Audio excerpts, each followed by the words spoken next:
नमस्कार। आज हम नई कविता देखेंगे, चुनिंदा शेर, और इसके कवि हैं कैलाश सेंगर। पहले हम कवि का परिचय देखेंगे, ध्यान से सुनिए। कैलाश सेंगर जी का जन्म 16 फरवरी 1954 को महाराष्ट्र के नागपुर में हुआ। सहज सरल हिंदुस्तानी भाषा में लिखी आपकी रचनाएं सामान्य आदमी की जिंदगी में घुली वेदना, प्रश्न, भावना और उसकी धड़कन को व्यक्त करती है। काव्य में किए जाने वाले मौलिक प्रयोगों और कथ्य के तीखेपन के कारण कैलाश सेंगर आज के गज़लकारों में महत्वपूर्ण और लोकप्रिय नाम हैं। गज़लों के अलावा गीत, कविता, कहानी, नाटक आदि विधाओं में आप लेखन करते हैं। पत्रकारिता के क्षेत्र में भी आपका उल्लेखनीय योगदान है। हिंदी के साथ साथ मराठी भाषा पर भी आपका प्रभुत्व है। आपके लेख में प्रस्तुत विचार सोचने को बाध्य करते हैं। आपकी साहित्यिक भाषा पाठकों के मन बुद्धि को झकझोर कर रख देती है। उनकी प्रमुख कृतियाँ देखिए। सूरज तुम्हारा है, ये गज़ल संग्रह है। यहाँ आदमी नहीं, जूते भी चलते हैं। सुबह होने का इंतज़ार, ये कहानी संग्रह है। अभी रात बाकी है, ये उनका अनुदित साहित्य है। अब विधा परिचय देखिए। उर्दू कविता का लोकप्रिय प्रकार गज़ल है, जिसे गढ़ने में शेरों की अहम भूमिका होती है। गज़ल की लोकप्रियता के फलस्वरूप इसे हिंदी ने भी अपना लिया है। गज़ल हिंदी में आते आते रुमानी भावभूमि से हटकर यथार्थ की ज़मीन पर खड़ी हो गई है। इन शेरों द्वारा हिंदी गज़लों ने अपनी अभिव्यक्ति शैली के बल पर लोकप्रियता प्राप्त की है। अब पाठ परिचय देखिए। प्रस्तुत शेरों में सामाजिक अव्यवस्था और विडंबना के विभिन्न चित्र शब्दों के माध्यम से व्यक्त किए गए हैं। इस सामाजिक अव्यवस्था में आम आदमी की अनसुनी कराहें इन शेरों के माध्यम से कवि हम तक पहुंचाने का प्रयास करता है। विवशताओं के कारण आम आदमी अपनी पीड़ा अभिव्यक्त करने में स्वयं को असमर्थ पाता है। ये शेर उन्हीं विवशताओं को व्यक्त करने का माध्यम बन जाते हैं। मनुष्य की इस विवशता को और उसे समाप्त करने के प्रयासों को कवि ने वाणी प्रदान की है। यानी इस कविता में अलग अलग शेर है और उस शेर के माध्यम से कवि ने सामाजिक अव्यवस्था में आम आदमी की अनसुनी कराहें इस शेरों के माध्यम से हम तक पहुंचाने का प्रयास किया है। विवशताओं के कारण आम आदमी अपनी पीड़ा अभिव्यक्त करने में स्वयं को असमर्थ पाता है, यानी अपनी पीड़ा को खुलकर व्यक्त नहीं कर पाता। और यही इस शेर के माध्यम से बताने का प्रयत्न कवि कैलाश सेंगर जी ने यहाँ पर किया है। तो पहले मैं ये जो अलग अलग शेर है उसे मैं पढ़ती हूँ। एक एक शेर हम लेते हैं, उसमें जो कठिन शब्द आए हुए हैं उसका अर्थ आप अपनी कॉपी में लिख कर लीजिए। बाद में मैं आपको इसका स्पष्टीकरण समझाती हूँ। तो पहला शेर देखिए। गज़लों से खुशबू बिखराना हमको आता है, चट्टानों पर फूल खिलाना हमको आता है। चट्टानों का, चट्टान मतलब क्या? पर्वत या पत्थर। चट्टानों पर फूल खिलाना, ये मुहावरा है और उसका मतलब क्या है? कड़ी मेहनत से खुशहाली पाना। लिख लीजिए। चट्टानों पर फूल खिलाना मतलब कड़ी मेहनत से खुशहाली पाना। तो ये जो शेर है उसके बारे में कवि कैलाश सेंगर, उनका ये मानना है कि इस गज़लों से, इस शेर के माध्यम से खुशबू फैलाने में क्या है, वो सक्षम है। कवि का ये मानना है कि कवि अपनी गज़लों से, अपनी कविताओं से खुशबू फैलाने में सक्षम है। यानी उनको ये विश्वास है कि कविता के माध्यम से या गज़लों के माध्यम से वो क्या कर सकते हैं, चारों तरफ या समाज में खुशबू फैला सकते हैं या दूसरों को आनंद दे सकते हैं। वह अपनी कृतियों से चट्टानों पर भी फूल खिला सकते हैं। चट्टानों पर फूल खिलाना हमको आता है। चट्टानों पर फूल खिलाना मतलब क्या? कड़ी मेहनत से खुशहाली पाना। कवि का ये मानना है कि इंसान ने चाहा या इंसान ने ठान लिया तो चट्टानों पर भी क्या कर सकता है, फूल उगा सकता है। पर्वत या मरुस्थल पर भी वो फूल उगा सकता है। इतनी ताकत इंसान में होती है, इतना आत्मविश्वास इंसान में होता है, इसीलिए वह अपनी कृतियों से चट्टानों पर भी फूल खिला सकते हैं। मतलब क्या? असंभव कार्य को भी वो संभव करके दिखा सकते हैं, उसमें बदलाव ला सकते हैं, उसमें क्रांति ला सकते हैं। इतनी ताकत इन गज़लों में या इन कविताओं में होती है, ऐसा कवि का मानना है। और इसी के साथ साथ इस शेर के माध्यम से कवि हमें ये संदेश देते हैं कि मनुष्य में इतनी ताकत होती है कि वो अपनी कड़ी मेहनत से असंभव कार्य को भी संभव कर सकता है। अब हम दूसरा जो शेर है वो देखेंगे। परिंदों को शिकायत है, कभी तो सुन मेरे मालिक। परिंदों को शिकायत है, कभी तो सुन मेरे मालिक, तेरे दानों में भी शायद लगा है घुन मेरे मालिक। पहले शब्दों का अर्थ लिख लीजिए। परिंदा, परिंदा का मतलब है पंछी या पक्षी। मालिक यानी ईश्वर या भगवान। घुन का मतलब है कीड़ा। घुन यानी कीड़ा। अनाज को खाकर खोखला बनाता है वो कीड़ा। तो ये जो दूसरा शेर है, इस शेर में परिंदे के बारे में बताया है कि ये जो परिंदा है उसको शिकायत है। किससे शिकायत है? ईश्वर से शिकायत है।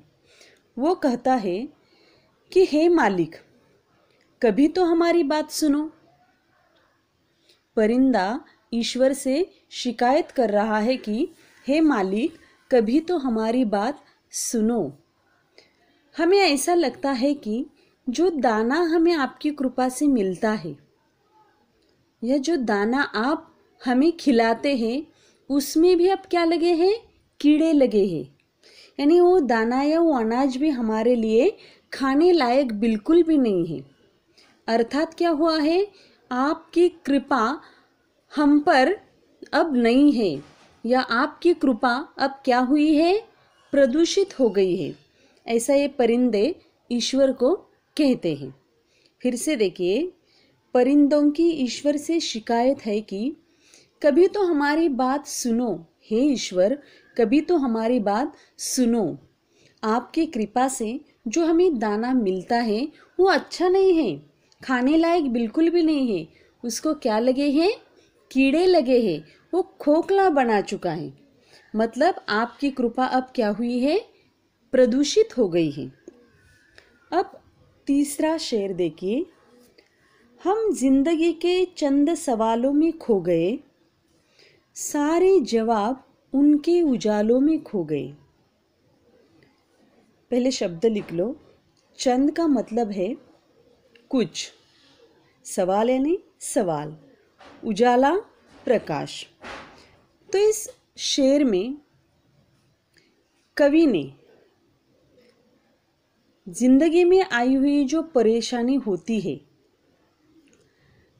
उसके बारे में बताया है।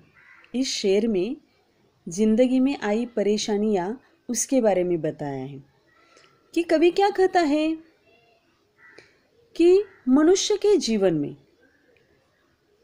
हमेशा क्या होती है, परेशानियां होती है हर एक इंसान के जीवन में। कभी सुख होता है तो कभी दुख होता है। इसका मतलब ये नहीं कि परेशानियों से उसे भागना चाहिए, बल्कि डटकर उसका क्या करना चाहिए, मुकाबला करना चाहिए। तभी वो इंसान जीवन में क्या हो सकता है, आगे बढ़ सकता है, उसके जीवन में उजाला आ सकता है। अगर वो ऐसा ही भागता रहेगा परेशानियों से, तो उसके जीवन से कभी भी ये जो परेशानियां हैं वो समाप्त नहीं होगी। इसीलिए जो इंसान, कवि इस शेर के माध्यम से ये बताना चाहते हैं कि मनुष्य की जिंदगी में परेशानियां होती है, अगर वो उसका डटकर मुकाबला करेगा तभी उसके जीवन में क्या आ जाएगी, खुशहाली आ जाएगी या प्रकाश आ जाएगा, ऐसा कवि का मानना है। यानी हर एक मनुष्य के जीवन में जब परेशानी आती है तब उसे हारना नहीं है, बल्कि डटकर उसका मुकाबला करना चाहिए। हमारे आँखों के सामने इतिहास में घटी हुई ऐसे अनेक घटनाएं हैं, ऐसे अनेक महापुरुष हैं जिन्होंने अपने जीवन में आई हुई परेशानियों का डटकर मुकाबला किया है। अगर उदाहरण के तौर पर हम देखेंगे तो हमारे शिवाजी महाराज, उन्हीं के साथ साथ डॉक्टर बाबा साहेब अम्बेडकर, ज्योतिराव फुले, सावित्रीबाई फुले, ये जो महान हस्तियां हैं उनके भी जीवन में परेशानियां आई, लेकिन वो भागकर पीछे नहीं हटे, बल्कि डटकर उन्होंने मुकाबला किया और आज हम उनका गुणगान कर रहे हैं। अब अगला शेर देखिए। चट्टाने रातों को जुगनू से वह संवारा करती है, बरसों से एक सुबह हमारा नाम पुकारा करती है। चट्टानी का मतलब क्या है, धरती का जो ऊपरी भाग होता है उसे चट्टानी कहा जाता है। जुगनू यानी जुगनू ये भी क्या है, एक कीटक है, ये एक कीड़ा है जो अंधेरे में क्या होता है, चमकता है। एक का मतलब है एक, एक यानी एक। ये जो शेर है, इस शेर में कवि क्या कहते हैं कि चट्टानी रातों को जुगनू से वह संवारा करती है, बरसों से एक सुबह हमारा नाम पुकारा करती है। कवि कहते हैं कि ऐसा प्रतीत होता है कि हर सुबह हमारे लिए एक नया संदेश लेकर आती है। बरसों से एक सुबह हमारा नाम पुकारा करती है, मतलब एक सुबह हमारे लिए एक नया संदेश लेकर आती है। रात्रि के घोर अंधकार में जुगनू द्वारा फैलाए गए हल्के से प्रकाश में भी आशा की एक किरण छिपी होती है। चट्टानी रातों में यानी जो अंधकार होता है उसमें भी एक जुगनू की या एक चमक, जुगनू द्वारा फैलाए गए हल्के से प्रकाश या चमक, मतलब क्या, आशा की एक किरण छिपी होती है। ऐसा नहीं कि मनुष्य के जीवन में हमेशा अंधेरा ही होता है, बिल्कुल नहीं। ये तो सृष्टि का नियम है कि अंधेरे के बाद प्रकाश, प्रकाश के बाद फिर से अंधेरा। यानी हर एक मनुष्य के जीवन में परेशानी होती है, उसी के साथ साथ उसमें बदलाव भी आता है, खुशियों के भी दिन उसके जीवन में आते हैं।